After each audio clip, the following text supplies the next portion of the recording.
Hello and welcome. You are listening to the Happier Life podcast. I'm your host, Clare Deacon. After deciding survival wasn't enough, I set out on a path to live my best life. I wanted to thrive. Now I'm on a mission to support others. Think you're not good enough, confident enough, brave enough? I'm here to tell you you are, and you can achieve anything. This is your time, so let's do this.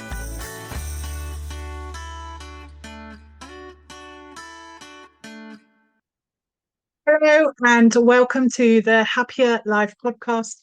I'm Clare Deacon, your host, positive psychology coach, therapist, and your gentle but honest guide for navigating the messy middle between breakdown and breakthrough. Today, we're going to be diving into a phase that so many of us find ourselves in, but often feel completely unprepared for: the aftermath of survival.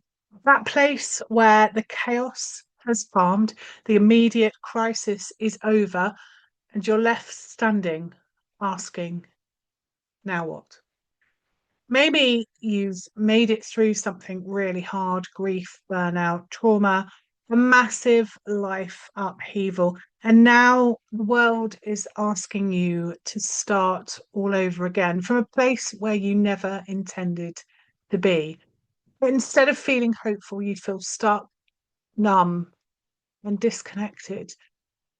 You know you should be grateful you've got through it, that you're out the other side.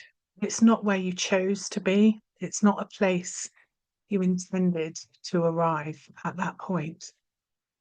But part of you wonders, is this it? If this is you, if this resonates with you, then today's episode is going to help you. You've survived something life-changing, but feel unsure how to rebuild. You're craving some direction, but feel overwhelmed by options. You're ready for more, but you don't know what that looks like yet. And perhaps it feels that this lack of safety or uncertainty around what that looks like is unnerving you and holding you back.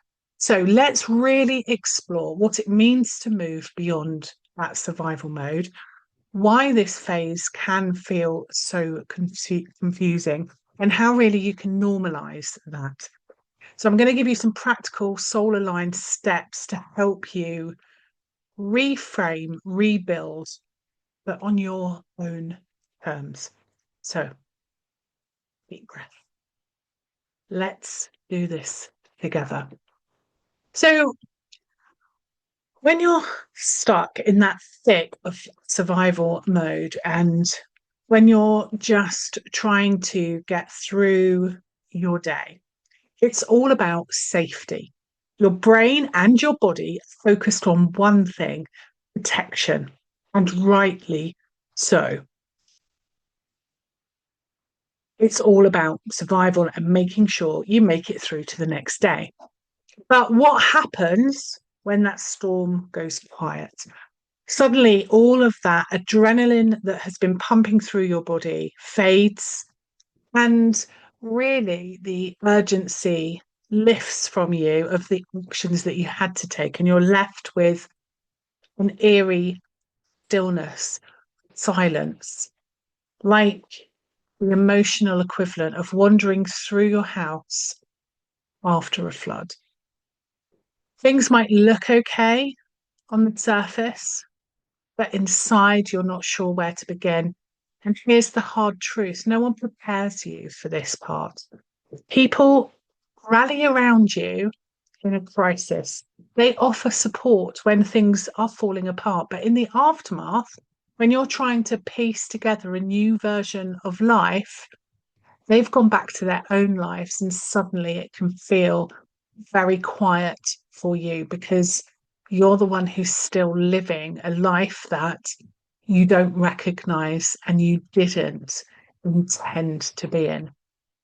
So you're expected to carry on like you just didn't survive a storm.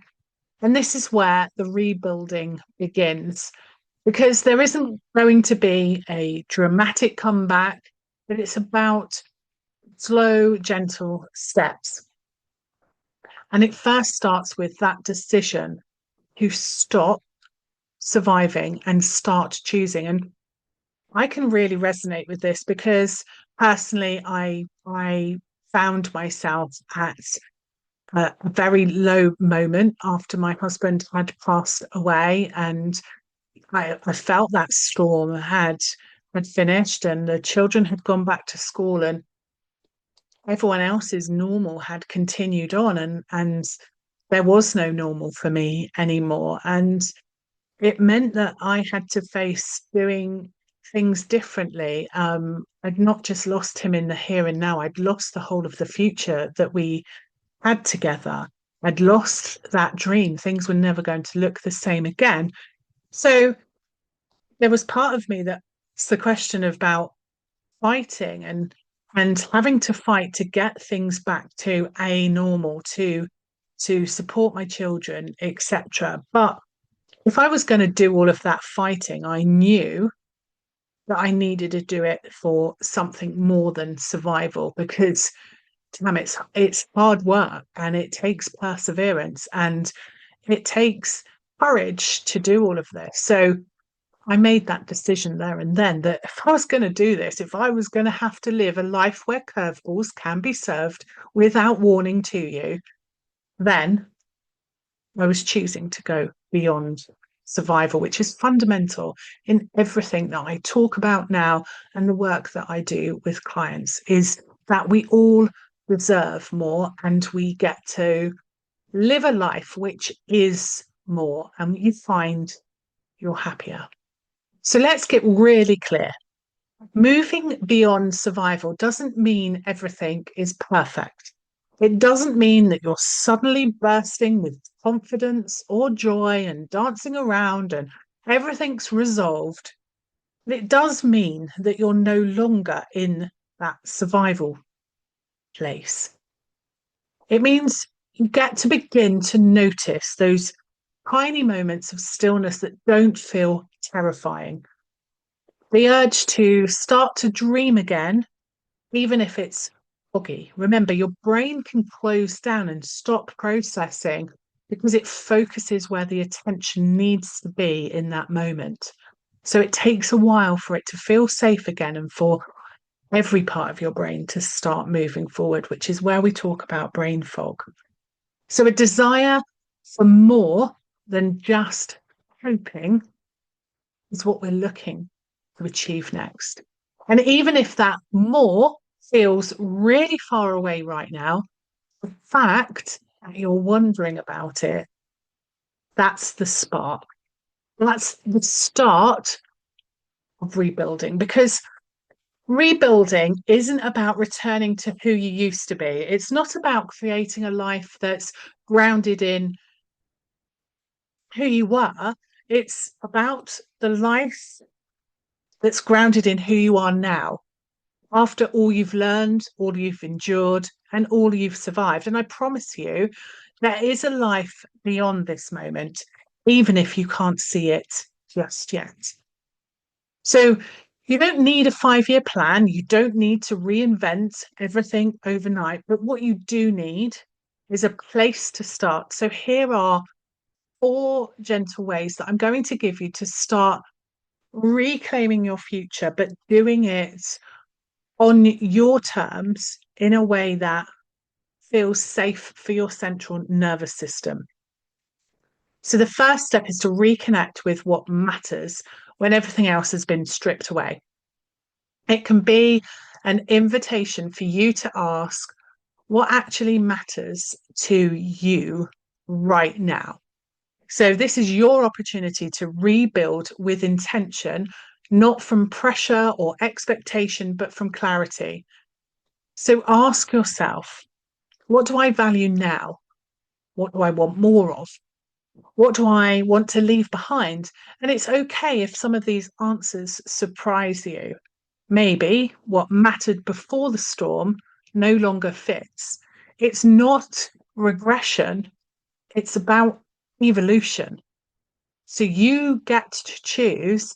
And when it really hits the fan, it's a time when it becomes more evident of really what your focus is. Okay. So steps 2. This is about starting with some small anchors in the aftermath. Big goals can feel really intimidating. They can feel unachievable. So instead, let's focus on anchors. Small, steady practices that remind you of who you are. Now, that might be a walk for some of you in the morning to reconnect with yourself and your body. It might be for some of you journaling each night to process your thoughts. It may be taking a moment for having a nourishing meal in the day to remind yourself that your body deserves care. These aren't chores, they're kind of like a love note to your future self. They're starting to recognize your needs and to take care of yourself, and that you're going on this journey of rebuilding. So, the third step, and this one is where it's an opportunity for you letting joy into your life. So, one drop at a time. So, often we can feel guilty for feeling good after something hard. That first laughter after you've lost someone or someone else is going through something, it can feel really difficult. But here's the thing: joy that you feel does not dishonor your pain or dishonor anybody else. What it's doing is honoring your resilience. So let yourself smile, even if it feels strange. Let yourself hope, even if it feels fragile. Let yourself want something again, even if you don't know how to get it yet. Joy is not to be considered a betrayal of what has happened. It's not a betrayal of the storm or those that have been impacted by the storm. Think of joy as being the bridge that will help you move forward. So, step 4, don't do it alone. Rebuilding isn't meant to be a solo mission. You're not meant to be a solo mission, whether it's therapy or coaching, a support group, or just one other person who can truly see you. Let yourself be supported and find yourself that safe space. And if you don't know where to start, then that's exactly why I'm here. Book in a free chat with me. Let's have a conversation. No pressure, no pretense. It's just a safe space for you to figure out what comes next. Rebuilding after survival is not about rushing into reinvention. It's about reclaiming your pace, your presence, your power by bit. You don't need to have it all figured out. And I'm going to have to ask you to hold faith that there is something new, there is something different, there is something that is going to help you find that joy again. You just need to be willing to take the next true step. So here's some gentle reminders for you. You're not broken. You're in the process of rebuilding. Your future doesn't have to look like your past. And even if you're starting from scratch, you're still starting.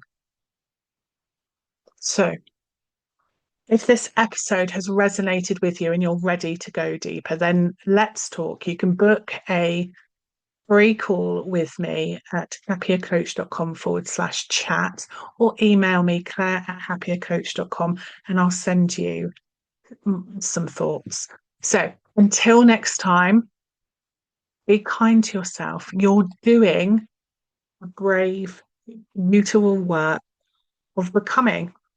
And I see you and I'm here for you. Thank you for listening. See you next week. If you've enjoyed this episode, ensure you hit subscribe, head on over to my website, happyacoach.com, sign up for the weekly newsletter, and let me support you in living a happier life. I'm your host, Clare Deacon. Thank you for listening. Have a fabulous day.